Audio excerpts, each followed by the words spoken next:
bitch, we're in a library. Coming live to you from my bedroom. I feel like I haven't done a video in my room since I lived with my mom, and I feel like that's kind of fake because yeah, the living room is nice, but this is my sanctuary, and this is where a lot of the reading really goes down, like especially right before bed. If you're new here, my name is Michaela. I also go by Black Librarian, and make sure you like, subscribe, and all that good stuff. New videos every Monday. Fingers crossed, because you know life be life, and so I be trying to get them videos every Monday, but sometimes I'll be somewhere else and just no excuses. Sometimes I just can't do it, but for the most part, you'll see me on Mondays with an upload. But yeah, back in the room. But look at the room with the view. Like, I don't know, y'all. I'm really liking my space. And as you can see, we're in the process still of like folding clothes and getting it together. So I just wanted to be like organic and just show that, especially like I went to the gym today, which was nice, and just coming back home, like you should really love your space and you should really love your home, because if you don't like coming home, then that's not the place for you. It's time to cut that lease, like end it, finish it, kaput, go. And it may not seem that easy or be that feasible in all situations, which I do understand, but if you can do, but if you can't, make your space a space that you want to come back to. But enough of that. Let's get into this. Now, Blood in the Water was an amazing read. Very short, very free on Hoopla if you have a library card. Wink, wink. And it's better to get it now before libraries are,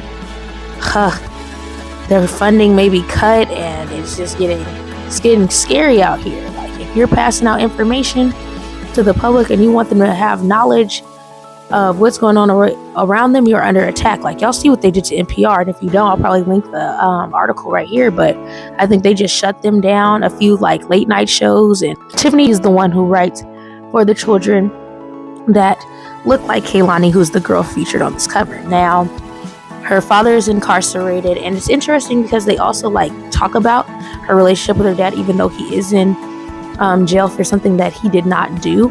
Apparently he was embezzling money from a company. But what's crazy to me is that sometimes you could be doing absolutely nothing in this world and have no record at all and still get 7 to 10 years. Like, and I feel like that's just it's crazy. And she's trying to come to terms with that. Her parents are trying to like help her be a kid, so they're sending her to Martha's Vineyard to go with a family friend, spend the summer there. But while she's there, of course, it can't just be a nice little summer on the island, a few weeks to get away. No, because someone dies, and when they die, it is like a domino effect, because there's so many things in this book that happen, all are connected. Like, yes, you'll be able to follow the clues to figure out who it is, because this is for middle grade also, so keep that in mind when reading. But so well written. I feel like you could read it at my big age, and I had a good time reading it. But then again, like I said, we stand Tiffany D. Jackson. But yes, we're good old-fashioned whodunit, murder, mystery, and trying to figure out who did it. So I thought it was a nice read. Now, for what I'm going to read next, I took a break from sci-fi on purpose. So I'm really hesitant to get back and read Mistborn, because I'm afraid that I'm not going to like it, but I'm going to try, because I said I was going to try. I'm either going to read Mistborn or I'm going to read a romance.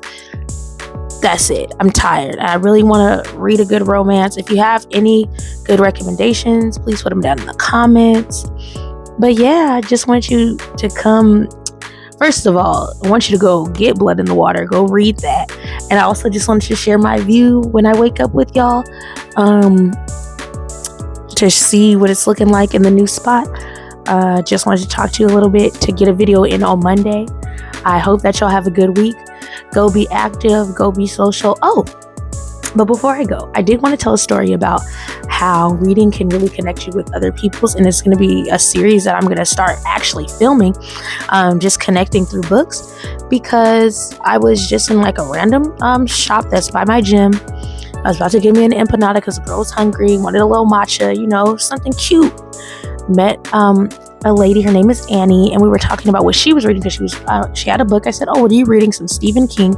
Then we just start talking about how she's reading it in Spanish and how she's from Argentina, so their Spanish is different than Mexican Spanish. So she's like doing a double translation. So it's like in Spanish, then she's doing a translation to Argentinian Spanish, and because all the words don't like have a direct translation always, so she's like, then I want to read it in English so I can understand like what they meant to say versus what they're like translating it to. So it was just a good conversation overall.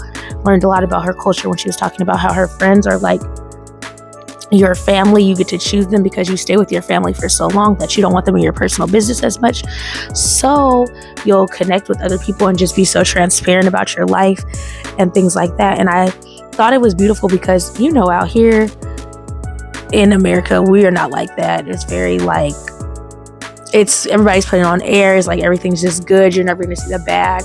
And she's just talking about how they're all so transparent. And I say, for me, I was telling her how I'm like that with my own family, very transparent and open. We tell each other everything. But with my friends, I don't really know if I do that as much, just because of fear of judgment, and just like everybody has their own stuff going on. You don't want to like bombard them with that.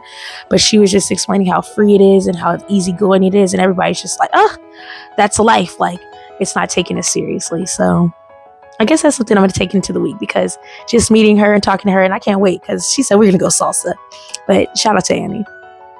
I think that's something that I want to take into these next few weeks, is just like being more easygoing, just being a little more chill, just being a little more calm, not taking life too seriously, because you never know how quickly things can change. Like, I got bit by a dog 2 weeks ago on my finger. I don't know if you can see it, but it was really bad, but I didn't let it stop me. I was just still going about things I day to day until I thought I had rabies.